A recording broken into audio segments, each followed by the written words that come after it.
Hello दोस्तों, मैं doctor Animesh MS general surgeon आप सभी का अपने चैनल सर्जरी ऑनलाइन पे स्वागत करता हूं। दोस्तों, हाल में ही नेटफ्लिक्स पर मूवी आई है मिमी, जिसमें एक मेडिकल कंडीशन के बारे में बताया गया है जिसे हम कहते हैं सरोगेसी। तो ये सरोगेसी होती क्या है और इसके इंडिया में क्या रूल्स एंड रेगुलेशंस हैं, जो सरोगेट मदर होती है उसके क्या नियम कानून हैं, जो कपल्स जो इनफर्टाइल हैं उसके क्या नियम कानून हैं, क्या कोई भी सरोगेसी अडॉप्ट कर सकता है, सिंगल मदर, सिंगल फादर या फिर मैरिड या डिवोर्स कपल, कौन से लोग इसे का फ़ायदा उठा सकते हैं, कौन से लोग इसका फ़ायदा नहीं उठा सकते हैं, क्या इंडिया के बाहर लोग इसका फ़ायदा उठा सकते हैं। ये सारी चीज़ें मैं इस वीडियो में आपको डिस्कस करूंगा। जो बिल पास हुआ था लोकसभा में उसके बारे में मैं इस वीडियो में आपको बताऊंगा। तो चलिए शुरू करते हैं दोस्तों। शुरू करने से पहले चैनल को सब्सक्राइब कर दीजिए, वीडियो को लाइक और शेयर कीजिए ताकि सभी को इसकी जानकारी मिले। और अगर आपका कोई सवाल है तो कमेंट कर सकते हैं, इंस्टाग्राम पे हमसे डीएम करके अपने सवाल पूछ सकते हैं, या दोस्तों सर्जरी ऑनलाइन ऐप डाउनलोड करके हमसे डायरेक्ट कंसल्टेशन ले सकते हैं।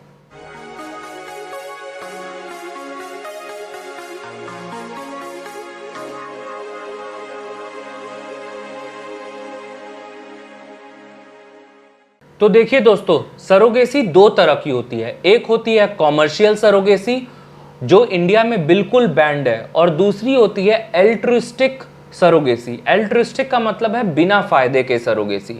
बिना फायदे मतलब इसमें खर्चा सिर्फ उतना ही दिया जाता है जो प्रेगनेंसी के लिए रिक्वायर्ड होता है, एक्स्ट्रा जो मनी होता है वो नहीं दिया जाता है। तो ये लीगल है इंडिया में। एक्चुअली सरोगेसी 2002 में सुप्रीम कोर्ट ने लीगलाइज कर दिया, बट ये रेगुलेट नहीं हुआ था। कोई लोकसभा में बिल पास नहीं हुआ था, कोई सरोगेसी रेगुलेशन बिल नहीं था। लेकिन 2016 में सरोगेसी रेगुलेशन बिल आया, उसमें काफ़ी सारे चेंजेस किए गए। 2019 में बहुत सारे चेंजेस करके इसे अपग्रेड किया गया। तो दोस्तों, क्या क्या चीज़ें इस सरोगेसी रेगुलेशन बिल में पास हुई हैं वो मैं यहाँ पे पहले आपको बता देता हूँ।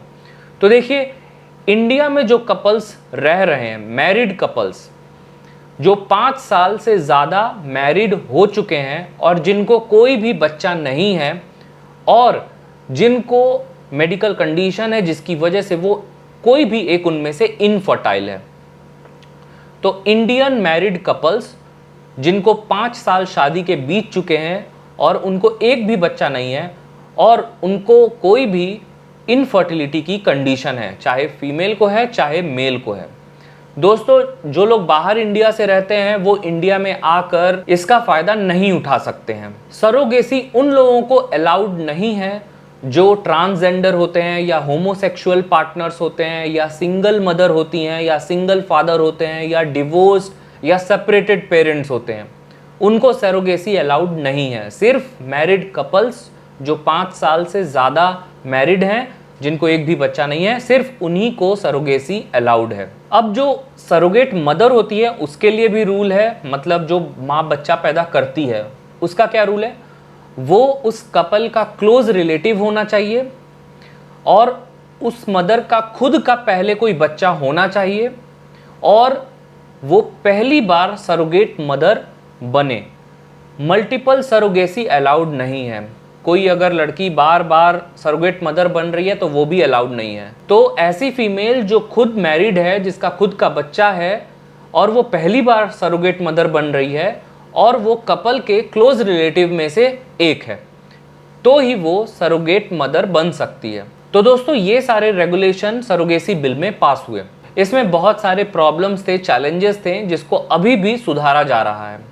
जैसे अगर ट्विन हो जाता है तो कौन संभालेगा, या फिर अगर बच्चा एक्सेप्ट करने से पेरेंट्स मना कर देते हैं तब क्या होगा, या फिर बच्चा अगर नहीं पाल पाते हैं पेरेंट्स या सरोगेट मदर नहीं पाल पाती हैं तो वो बच्चा ऑर्फन हो जाता है, या फिर क्या उसका क्या किया जाता है। ये सारी चीज़ें चैलेंजेस फेस करनी पड़ रही हैं।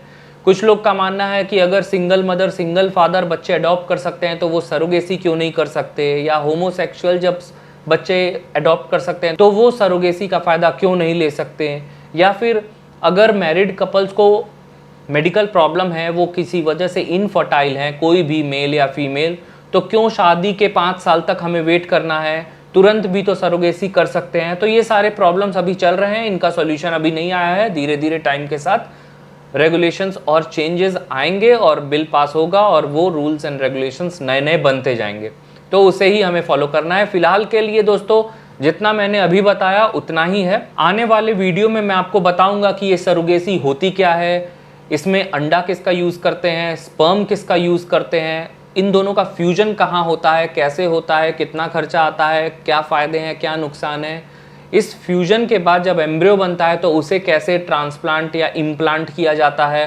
तो ये सारी चीज़ें मैं आने वाले वीडियोस में डिस्कस करूंगा। इसी तरह हमसे जुड़े रहें दोस्तों। अगर आपका कोई सवाल है तो इंस्टाग्राम पर पूछ सकते हैं, या कंसल्ट करना है तो डायरेक्ट सर्जरी ऑनलाइन ऐप से कंसल्ट कर सकते हैं। मिलते हैं दोस्तों अगले वीडियो में, तब तक के लिए टेक केयर।